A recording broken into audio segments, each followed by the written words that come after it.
acknowledge. I wanted to acknowledge some of your questions. I'm really sorry. I do understand there is so much to learn. And I remember when I first started this walk, I felt like I cannot drink all this water. It was like a fire hose. And, but you will, little by little. It just takes time. And there is one thing, well, one of many things that Holisa has taught, always teaches and has taught me so well into taking things little by little and understanding things from using the Bible to interpret things. I know we have a lot of teachings that we have heard throughout our lives. Like I was Catholic, then I was Baptist, then I was Vineyardite from the Vineyard, which is like a non-denominational, and then Pentecostal, and then um, uh, evangelical, and all that. So I know you hear a lot of things from different teachings that may not be completely biblical. So, but one of the things that you can use is the first mention. And that's what I did with the word sin. So the first time that you hear something, well, I use it for the word door, actually.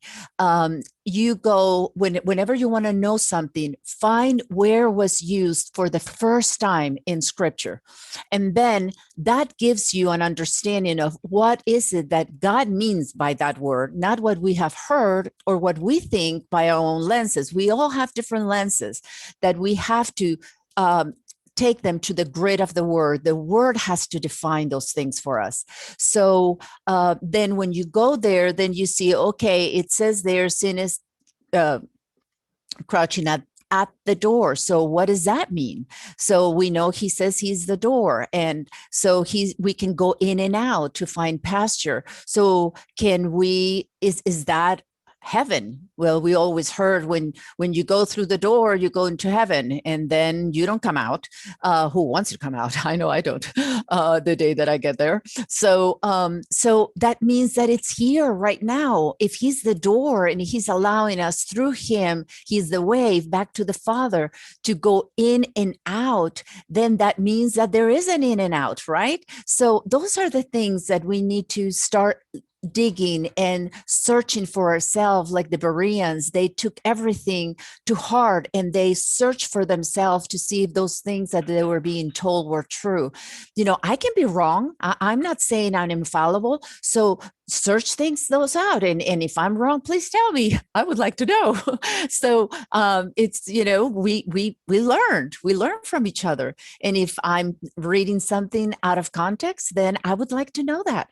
But the only way that you are able, or we, all of us are able to really learn from others is just ponder. Even Mary heard from an angel, right? And she says, and she pondered all those things in her heart. So it's like, wow, okay. I think if an angel tells me something, I would just think, but you think about it, and then you talk to God about it, and you say, did I hear that right? Because you know, she is acknowledging, that is humility. That's acknowledging, well, you know, I could have heard it wrong. I could have interpreted through my lenses that are not his lenses. So those things, you little by little, you'll be able to. Don't feel overwhelmed, please. This is not to overwhelm you. I know Charlie desired this conference was to equip us all, and that we will all have a place to speak what God is speaking into our lives, so that others can benefit from it. But this is there for you to listen to ponder, to meditate on, to ask the Father, what does that mean to me? You are only responsible for as much light he gives you. I am not responsible to know everything that every single presenter presents here. People that have walked longer with the Lord than me and know a lot more than I do. He's not making me responsible for that. He's only making me responsible for what I have learned, for what he has taught me, for the light he has shown me, and to see if I'm really hearing him and walking it out or not. That is personal. So don't feel like you need to know everything that everybody does. Just watch those tapes again and again, hear the teachings, and watch the presentation or read the scriptures in your workbook. Just give yourself time. Don't be overwhelmed. The other one, I am glad that I've been studying Musar for so long that I forgot to actually acknowledge that in my notes when I use the personal curriculum. Yes, that comes from Musar, from Alan Moranis. In his book, Everyday Holiness. It's an excellent book. I recommend that. I actually do it. It's and I do it, again and again and again. It's a wonderful. You just take one of those attributes and ponder it for a week, a day, however long. I do it for a whole cycle. I do 21-day cycles, so I'll just keep one for 21 days and think of it every day, and then allow the Holy Spirit to reveal things in my heart. And so there's all kinds of ways, and he tells you in the book different ways that you can do that. So that's one. And the other one, Lori was saying, if long-term stress causes trauma, and it definitely does. Long-term stress, and that's what I was saying, things can loop and just stay around over and over and over, especially if you have been like homeless and you have suffer a lot of neglect in your life. You have not had attachment to your natural parents or those that took care of you if you were adopted. All those things will create trauma in your life because we're missing something that we were supposed to have. So we are doing the best we can with what we have, and sometimes we don't have everything that we needed. So those are definitely traumas that would make us, it's kind of like, imagine if I'm driving and instead of being able to do right and left with my wheel, I have it stuck on right. So I'm pressing that pedal, and what does the car do? The car doesn't go forward. The car goes around and around and around. It just stays there, and I make a big donut on the ground because I can move forward. So that's what happens with long-term trauma. It becomes PTSD. You go over and over and over, and then what our brain does is try to surviving. So what do you do with that? Well, my brain tries to find the best way that helped me survive then. So then every time I get triggered, I revert back to the only one I know. I survived then I'll do the same thing this time and see if that helps me survive now. So that is how we get loopy. It's called. I was using that term and I thought I made it up, but it actually no. It is the term used when I did this trauma intervention training. That is actually a term. But if any of you that have children and have done have watched VeggieTales and the one about the big fib, you remember, he said a little lie and it was a little monster, a little fib. And then it became this monster, huge fib, because every time you lied again, it just got bigger and bigger and bigger. Well, the same thing happens with trauma. Something injures us, and then we get re-injured, or it keeps happening. We never get out of the cycle. So we're like that little rat in the wheel. We're just trying to get out of it, but we just can't because the circumstances keeps us in that place. So that rod, every time you go over it, it gets deeper and deeper and deeper. And then try to get a car out of that rod. It's really hard because those wheels are just embedded in those rods. So that is what this second part is all about. So with that said, I'm going to start by explaining something. Let me share this time, do it right. Here it is, the PowerPoint. Okay, and I just want to tell you a little bit. We ended right here where we were talking about what imprinting was. So the things that I'm going to repeat to you as we do the technique, after I teach you the technique, I'm imprinting godly principles. It is this, let me get this over here.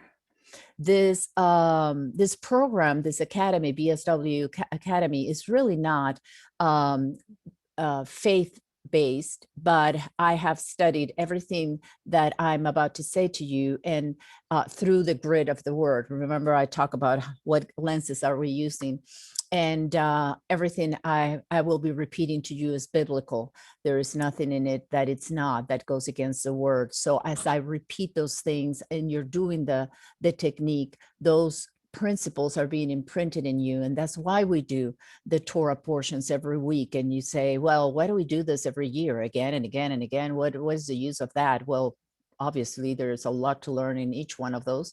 But besides that, even if we just hear it, we're imprinting, engraving, branding, etching. You find here all the synonyms: impressing, ingraining, implanting, inculcating, infusing, instilling, fixing, setting, stamping the word of God in our hearts. And that is important, because those are the walls that we're edifying, we're building over the image of God, right? So so that the techniques are called brain stimulated wellness. All we're doing is stimulating our brain to do what God created it to do. So what happens is when our organs are activated by touch, by whatever it is, like digestion, I just ate, so all my food and everything is starting to do exactly what it's supposed to do.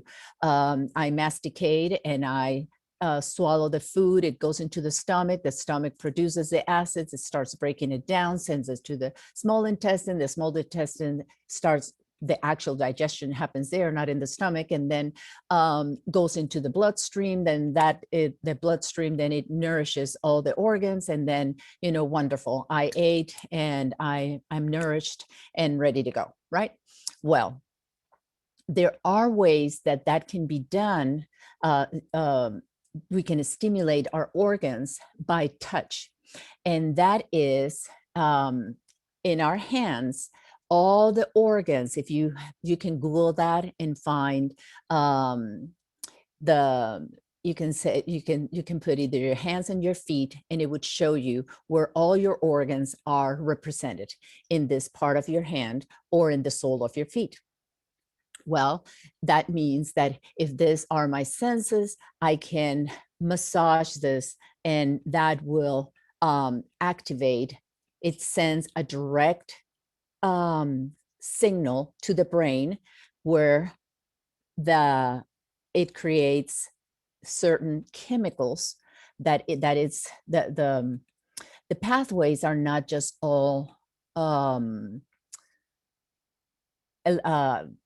like we have magnetism in ourselves, so they're not just electromagnetic, they can also be chemicals. So we can produce chemicals like when you are having a baby and the neck of your uterus starts dilating. Well, that sends a signal to the brain and says, I need oxytocin. I need this little cavity to let a big head go through. So oxytocin comes in and it starts changing the structure of your canal, of the birth canal, so the baby can actually, that head can go through. It starts moving the pelvic bones and stretching everything so that it would be possible for that baby to be born. So, well, the same thing happens to us in all different organs of our body. And this has actually been proven with blood tests. So our intervention, it's actually called an intervention because it can be proven with medical tests. And that is a blood test. I can take a blood test right now of my blood, and then it will show whatever my state is on that. It's called a dark field veriscope. It's a type of microscope that can show my blood moving. And then I can do the technique. And if I done the technique properly, they can take blood again and then test that against the other one, and you will see the changes. Why? Because all the organs that are in my hand that I'm going to show you the technique are going to be going against the parts of my brain that are, this is my organs and this is my brain. This is your frontal lobe. This is your right hemisphere. This is your left hemisphere. And this is your crown down to your spinal cord. So as I am doing this technique, I'm pressing all my organs against my frontal, my left hemisphere, my right hemisphere, sorry, back to the crown and the spinal cord and to the left hemisphere. Then I am stimulating those organs to produce what they're supposed to produce and send the signal to the brain. And the brain does, it's kind of like when you take your car and they put all this, when they have, digital computers to see what's wrong with the car, and they just test here and there, and then they see if it's working. No, there's a blockage here. Or when they do it, the catheterization for our heart, they can go in and see, yep, there's a blockage there. So what happens is then those chemicals that are being produced by activating those organs in our body are going through the pathway up to the brain. And if there's anything there that doesn't need to be there, is if there's a blockage, it actually does what God created it to do. Our brain was supposed to work with or without us understanding what is actually happening. It's kind of like faith. Faith, whether we believe that God exists or not, and he created this world, and he said the seventh day is supposed to be a day of rest, and people decide that it was a different day, that doesn't mean that that's not true anymore, just because I don't believe it or somebody else doesn't. It's still true. God said it, and he set it in motion. This is his world, and he set the parameters for us to live in it. And whether we want to obey it or not, that's up to us. We're the ones missing out, or we're the ones suffering the consequences. But that doesn't change that because I don't believe in it, then God all of a sudden doesn't exist. So the same thing happens with our brain. Whether I think, oh, this is ridiculous, this whole thing, just moving my hands, what does it do? Well, you may think it doesn't do anything, but it does. So, and even if we don't see the results immediately, that doesn't mean that the results are that nothing is happening. It may not be happening at the same rate that we would think, or that somebody else would, because of our lifestyle. I'm sorry. Because of our lifestyle, or our the way we eat, or the amount of antibiotics or medications, and our liver may not be working as it should. But this is the nice thing. And depending on what organ, you can have between months to 2 years or 7 years, all the cells in the body are renewed. So if you continue to do your the techniques, and you continue to stimulate those organs, then eventually they will have all new cells, and they eventually will be able to function better. Or if there are places that have not been completely damaged, like Dr. Caroline Leaf gives the testimony of this girl that was, I can't remember if it was that she was born with half a brain, or she had an accident that caused her to have half a brain. Regardless what it was, the cause of it, the truth was that doctors said she only has half a brain. There is so much that she can do. And this mom brought her daughter to her and said, she was in high school at that point, and they were telling her that she would never be able to go to college because she didn't have a full brain. And So Dr. Caroline Leaf said, I don't think so.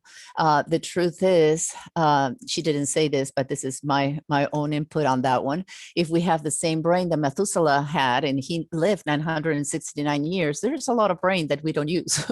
So, but what she did say to her was, she can live a full life with half a brain. She just have to activate areas that she probably wouldn't have if she had a full brain. And they did different techniques, and she helped her overcome that limitation, that it seemed like a limitation, but even half a brain is more than we use. Science says that we don't use that we use up to 1/10 of our brain, so that means that she had plenty of brain to work with. But if we believe that no, we can't, then we would never take our brain, push our brain to do the things that it needs to. And that is part of this imprinting that I was talking to you before. It's that we can tell our brain, failure is not an option, find a way. And so our brain will find different ways. Our heart does that. When there is a blockage, it creates different arteries to supply to that part of the muscle of the heart, because that's its function. So it's going to try to do the best it can. A lot of times there is more blockage or more damage in the muscle that it's capable of doing. So that's why we have to keep that in mind. He says, no matter what happens between life and death, we choose life. That means you tell our brain, you do the best you can. Our days are numbered. So it's not like we're going to die the day before or after, or even the second before or after. We're going to die when God said so. But we want to live a full life until he said so, right? So there's nothing wrong with us telling our brain, find another way. If that is a maze and you seem to be getting out in the same wrong spot every time, tell your brain to find a different way to get there, to find the right answer. So there are things that we've been told that no, we can't, and we just assume, well, if the doctor said it, then it must be true. Well, I happen to think that my father can do anything, and he may be very well decide that what the doctor said is what uh, my truth for my life is. And but then that doesn't mean that I have to live with less freedom that I could if I believe that even in the limitation of having half a brain, I can make the most out of it. So that is basically what brain work is against, not against, but instead of brain work, mind work. Mind work is therapy. So when I do those 21-day cycles that I mentioned before, that's called Brain Detox by Caroline Leaf, then I am using mind. But if I keep my computer working well, like the actual program, the actual computer, the not the programs that I'm adding, because that would be your mind. Our mind is not in our brain. Then the better my mind works with my brain, because my computer is working properly. I don't have all these tabs open that it's slowing it down. I try to close everything that I can through these techniques, making sure that there is good and healthy neural pathways. And then my communication between brain and mind is so much easier. And we need that. We need to have our brain and our body functioning properly. One, to do everything that our Father has asked us to do.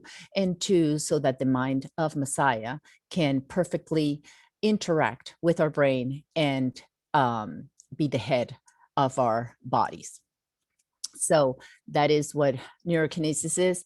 And it's, like I said, it's an intervention, and you're going to get all this that changes your brain's response in the current moment. So we're not working with the past, we're working with the present. We're working with, how do I feel today? And whatever happened to me in the past doesn't there is no need for it to determine who I am today.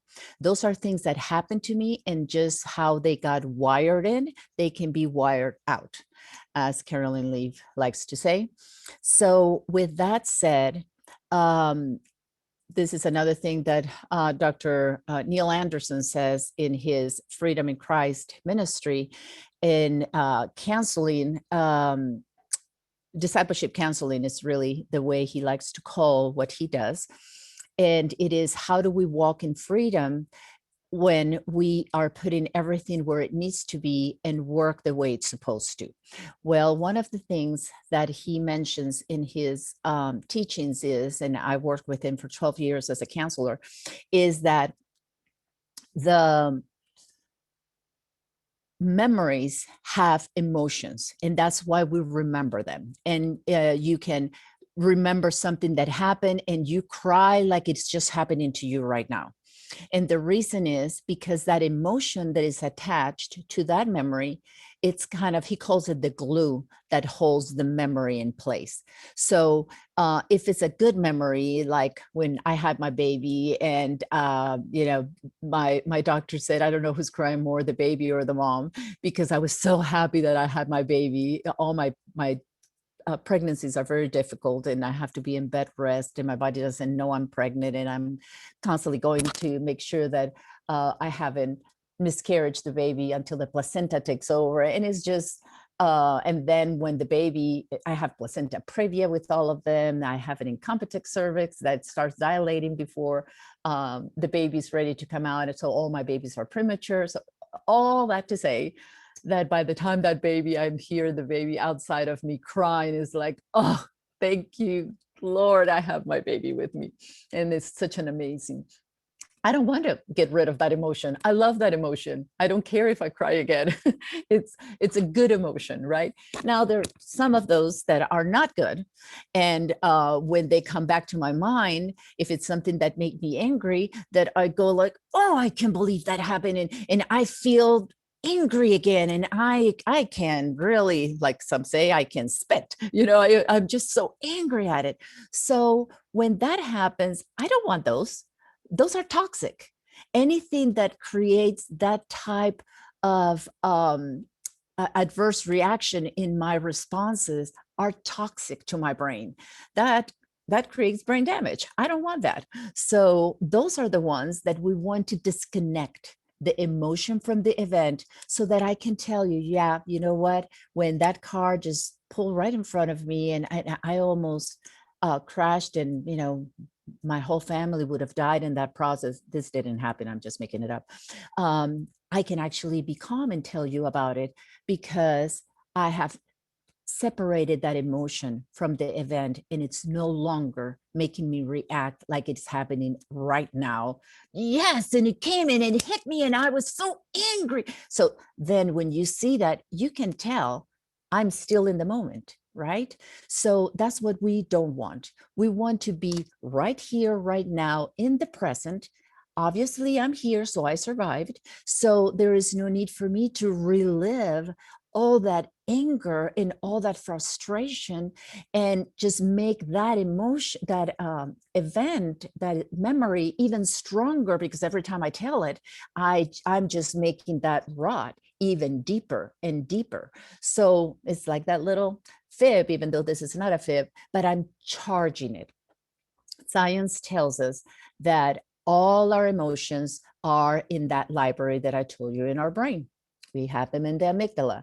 So what happens is they are all in the subconscious. So only the things that are up in my conscious is the things that I can tell you right now, that I remember right now. But very well, I can just say, oh, it just that reminded me of something, and some memory boop, pops up again, and then I tell the memory. And if it's good, wonderful. Good memories are always wonderful to retell. But if it's bad and it's creating again the toxicity, all I'm doing is I'm not dealing with it. So the memory pops up, and then I'm like, oh, I'm so angry or whatever. I don't even want to think about it. And I just let it go. And what it does is gets charged every time it comes to the conscious. And when we don't deal with it, it goes down again into the subconscious, even stronger. We don't want that. We want all of those negative memories to be neutralized, where we're not reacting to them anymore. We can respond to them. Yep, that was really awful. That was a time in my life that I'm glad I'm not there anymore. That should be our answer. And that should be the calmness that we actually experience through it. And let me tell you, ladies, I see the numbers going up on that chat, and I wish I could see them. I won't be able to see them until the end, but I can see them. So I know you guys are interacting there. But so if you see here, one of the things that it's important, it is that if I don't take care of that, this will lead to toxicity and PTSD. But relieving the symptoms of that painful memory can actually stop me having that abundant life that I talked at the beginning. So one of the things that it's important that we pay attention is when we have repetitive events, I mentioned it before, that ask yourself, is this event increasing my health and well-being or not? Because if it's helping you survive, let's say, you live where there are lions and you need to know how to not get eaten by one of them. If you have learned a way to save your life, by all means, save your life every time you can. But if that you're no longer in Africa and no longer need to save yourself from that lion, why relive that over and over? It's not helping you. So when that happens, then you know that your mind, your brain is actually charging again and again something that should be neutral, shouldn't be charged with any emotion. So we need to get rid of those, because eventually you can get things like, below it says, please, for you and your loved ones, commit to clearing the negative emotions by a simple brain intervention that cannot put you or humanity at risk of allowing the pain to accumulate to a suicidal or homicidal levels. Because we see then, this murders and these events that are passion infused events where somebody gets killed or somebody gets injured, and it's because they were never dealt with, or that coin has two sides. So you can get that person that, those events get very charged, and you get to the point that you can kill someone, or you can go numb. So it just gets to a point that is beyond you, and you say, you know what, I'm disconnecting from this. So that's not good either. One thing is to take away the toxicity from that memory, and another is numb that memory. And when we numb that memory, that means we're putting something on it. And it's usually how addictions start. Then we either use alcohol, or we use drugs, or we use some kind of Band-Aid because we don't want to feel anymore. That's not what this technique is all about. We're here to disconnect any toxicity, eliminate. One of the things that it said, the antonym of, let me find it again, of imprinting is blotting out, erasing, expunging, obliteration. So that's what we want. We want to blot out those emotions so that they're no longer hurting us. And I'm not going to get into all this too deep, but just for basic understanding, our human nervous system has two areas, which is the central nervous system, that it's your brain and your spinal cord, and the peripheral, which is the rest of the nervous system that has a motor and a sensory. Motor, obviously, is about our organs, our muscle, skeleton.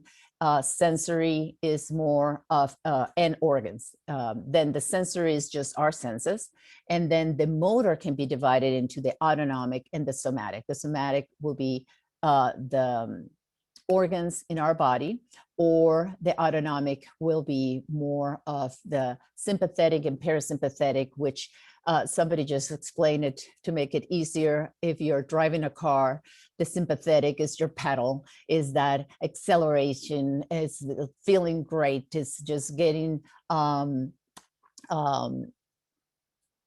a good feeling out of something, or if it's adrenaline, just getting your body to run if you need to run in case of the fight and flight or freeze responses.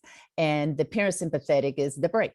It just calms you down and says, nope, we're not going there, just calm down. And that is the two part of the autonomic nervous system that we actually have control over. The somatic, it doesn't. You know, we're not constantly saying to our heart, pump, pump, pump. No, it just pumps on its own. So when we think about that, I'm giving you this. We're not going to go over it either because this is just so much. But I just want you to have more understanding, and you do your own research and you do your own intervention in your, because I'm giving you tools. I'm teaching you how to fish, and you fish and you eat as much as you want or as little as you want. But you can see in the first one is just the functional areas of the brain, what each part of the brain does. And then the second one gives you those same parts of your brain and what is covered by a healthy brain, you know, your personality, your emotions, your attention, your vision, your memory, etc., or what happens when your frontal lobe is injured. So then it's when you have loss of movement, or paralysis, repetition of a single thought, you know, all those different things that are present in the injury of that part of the brain. So we're going to leave it there. And I'm going to take you to the technique. So at this point, one of the things, I can't see you, and this is where it's going to be tricky for me, because I would love to be able to see what you guys are doing, and I won't be able to do that. But hopefully, you know, you have the video so you can watch yourself as you look into the video and see if you are actually doing it correctly or not. So with that said, the first one, the first technique that I want to show you, it's a very fun one, very easy one to do. And it is, as we read in Proverbs 17:22, it says, a joyful heart is good medicine, but a broken spirit dries up the bones. So that he tells us right there the importance. If we want God's medicine, joyful heart, laughter is good medicine. Others translation says laughter is good medicine to your bones or to your heart.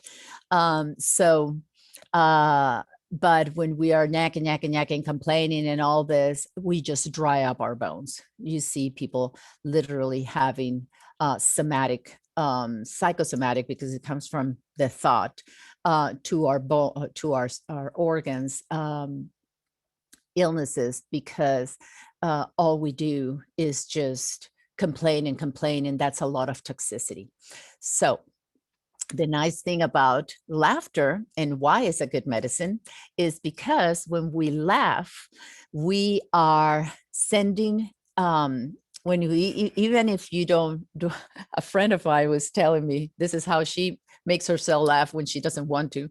She just grabs a pen or a pencil and puts it between her teeth, right there, because it automatically makes you move all your muscles in an upward direction, and that in itself will trigger the brain to produce dopamine and all kinds of chemicals that actually make you feel good. So if you're having, and some people have had so much trauma in their life that they can't laugh. They can laugh if something actually happening, funny is happening. They may be able to laugh, but they can make themselves laugh. They can think of a happier moment where they saw or they want to laugh, and they find themselves going, and they can't really even fake a laugh. So that means there is a lot of numbness there. And it doesn't mean that it has to say there is a blockage somewhere. And as we continue to do it, those blockages will be the chemicals that dopamine, it is actually has oxytocin too, we produce when we laugh. So that means it's telling your body, okay, we need to move this, the boulders maybe, or the stones, or how, whatever it is, the rocks that are on the road, and the body will start changing structures. And that's what the oxytocin is there, just like for the birth canal that we talked before. So it is, even if you feel like you can, just do it. Just believe God that he says it's good medicine. So if you don't feel well and the doctor says, take this pill ever so often, you take it. You don't question him. That's why you went to the doctor and you pay him for that, right? So that he would tell you what to do. So, well, the same thing is with God. If God is telling us a joyful heart is good medicine for you, let's take the medicine. It's good to wake up and laugh. It's good to laugh before we go to bed. It cleanses toxicity in our brain and in our body. So use a pen if you can't laugh on your own. But what we like to do is to think of something that that makes you laugh. Just bring to your mind a moment where you were with someone, and it was so so funny that you whatever it was, you started laughing, but then you're laughing even more and more. And then when you realize you're trying to tell someone why you're laughing, and we all have had this happen to us, and then we laugh even more, we can't even tell the person why we're laughing. Or somebody just starts snorting or something, and then we laugh even more. So think about that. Think right now of something that makes you, it's funny, I'm thinking of all those things. I'm already making that upper movement of my muscles. And what you'll notice is your mouth gets watery. Or why don't we all, when we are laughing our heads off, we usually get teary eye. And that is your body is letting you know those chemicals have been created. And therefore that whatever needs to happen, it's starting to happen. And that is a wonderful, even for children, it's been, research have shown that after laughing, and this is not just for children, it's good for adults too, but it's good to know if we're homeschooling our kids, after laughing, the child will be able to absorb better whatever you're teaching for the next 45 minutes. So you can actually start with a joke, start with something that is funny. So you can put, children laughing, or a video, or show some animals doing funny things, or, just whatever makes a good laughing moment, because you produce all these chemicals. Your body is like a little sponge ready to absorb. And then whatever you receive after that will be, it's almost like it's branded in you. Unfortunately, we see that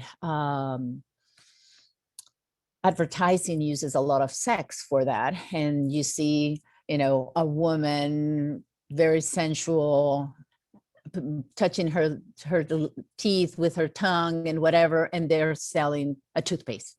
Or they're selling a car, and they put a woman with very skimpy clothes, and everybody's like towards a woman, and that just creates the chemicals. And then you see the car and whatever they tell you about the car, and you're like, I want it.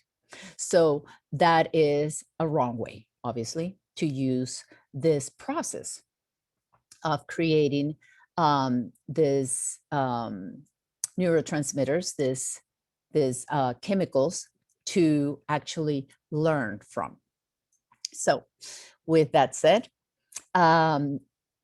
I am just going to lead you through this. So before you start, just look at a point in front of you and just keep your eyes on that point. And without moving your head, move your eyes to the right and hold. Move your eyes back to the center, that original point that you were looking at. Now, without moving your head, move your eyes to the left and hold. And then bring your eyes back to the center. And now, think of something, whether it is something that happened to you, something that happened to somebody else, a movie that you saw and they were laughing and it was just so funny to see them laughing and having a good time. Just think about that and let that laughter come forward for you. And just laugh as it is happening to you right now. Just remembering that you were laughing so much, you even had tears, you couldn't even express anything or tell anyone. And the more you laughed, it got to a point that there was no sound even coming because you were just laughing so hard. And just think about a moment like that and allow.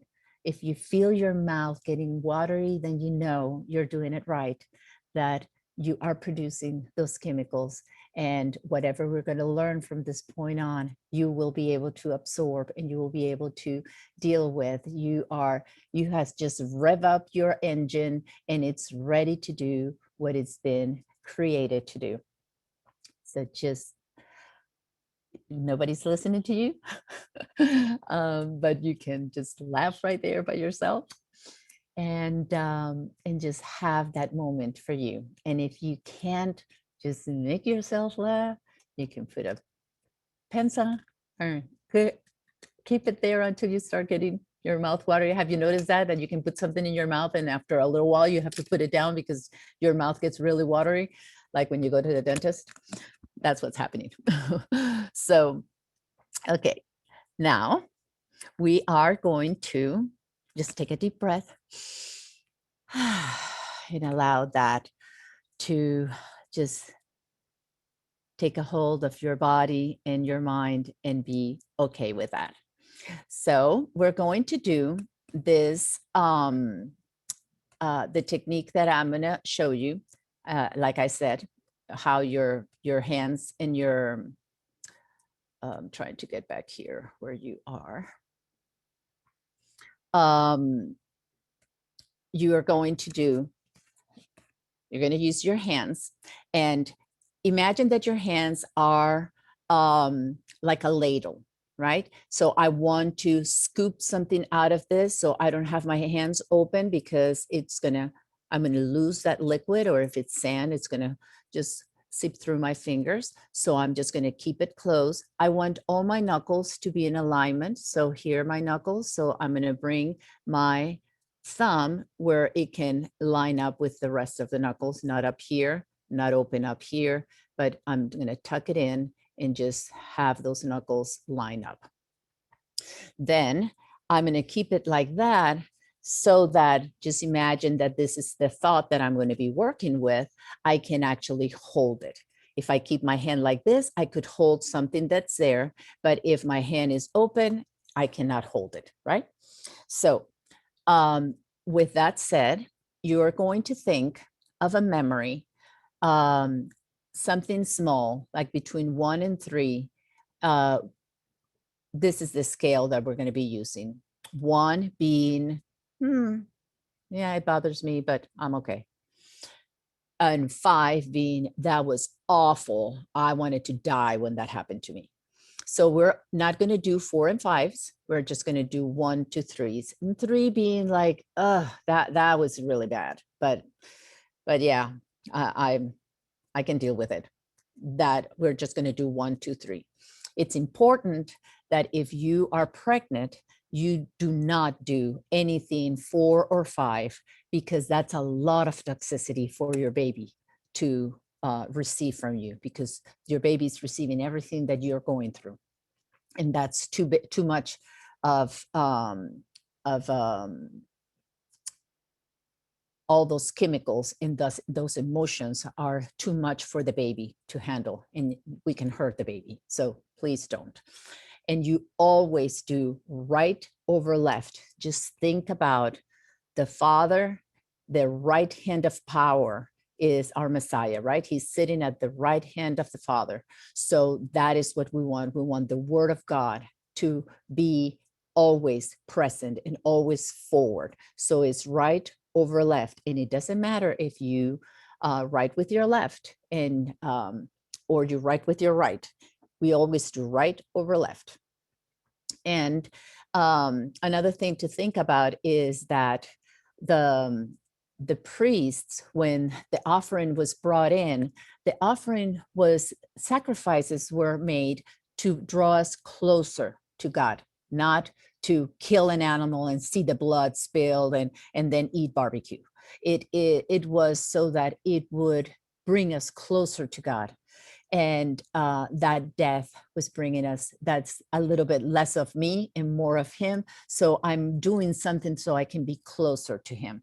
So when the animal was brought to the priest, the person was going to do the slaughtering of the animal, because that was that person's responsibility. That was their sacrifice.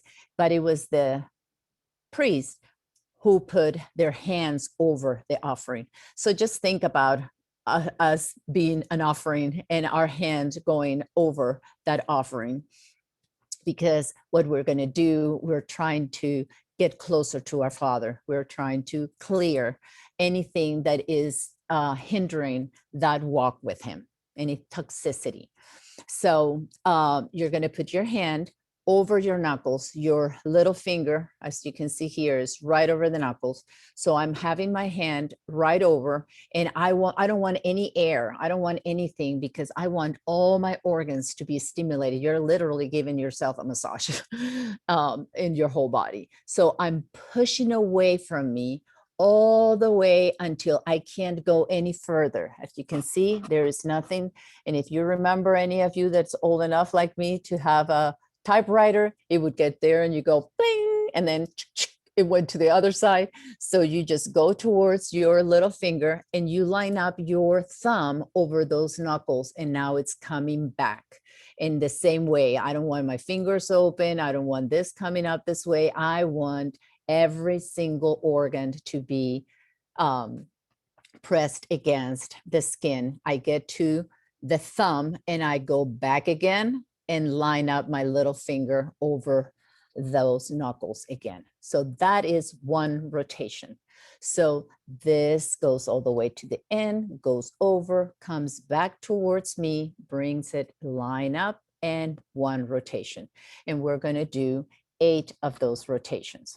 Okay, right over left, and then we're going to do 8 left over right. And it's the same thing. I keep my hands together, my fingers are all tucked in, and I put my little finger over the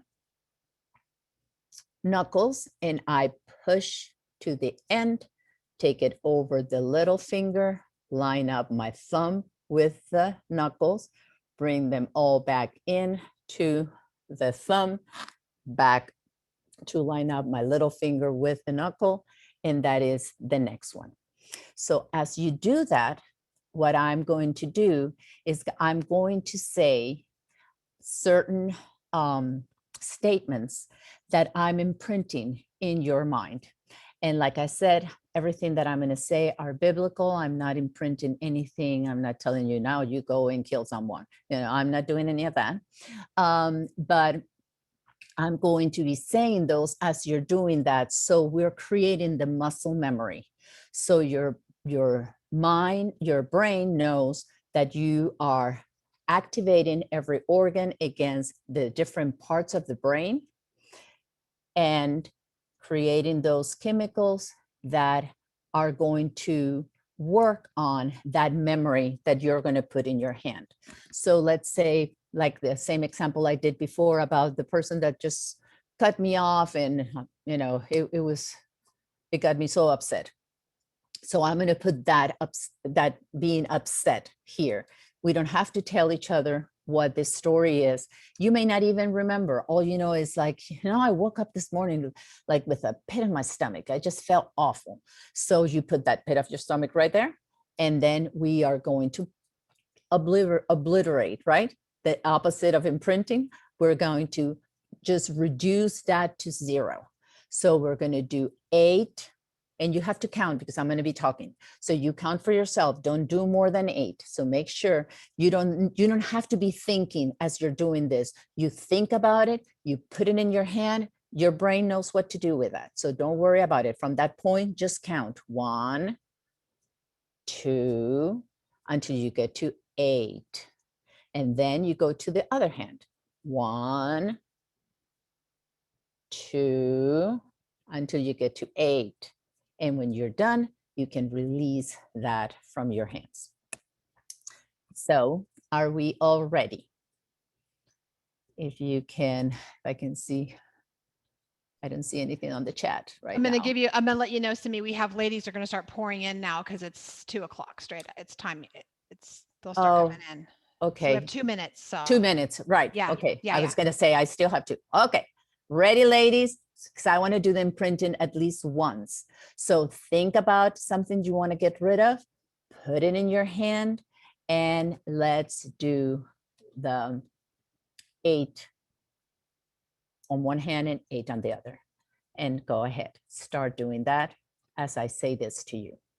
The memory cannot hurt you. The meaning of the memory is what hurts you. The message is what hurts you.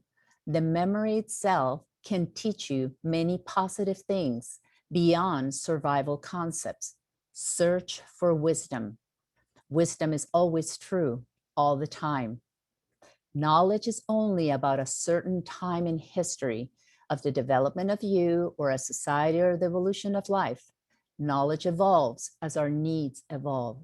Wisdom stands as it is, and it always will be. Wisdom helps you recognize the benefits as well as the flaws in the knowledge. While you may have had a painful relationship to that memory, you can end that relationship now, in the now. Simply watch as the edges of the picture evaporate in the instant that memory dissolves into nothingness. It is no longer important enough for you to think about. It means nothing to you anymore. In its place, it's a clear and concise memory of you being right here, right now, in the now, ending the painful relationship with that memory. The memory is over. The pain is over. In its place is this memory of your wise decision and your victory. Please take a moment to feel safe, to feel relaxed, and to feel free. Enjoy this moment that you have waited so long for. Enjoy it now, please. Okay, it's 4 o'clock. You have it now recorded, so you can do this again and again until you get rid of that toxicity.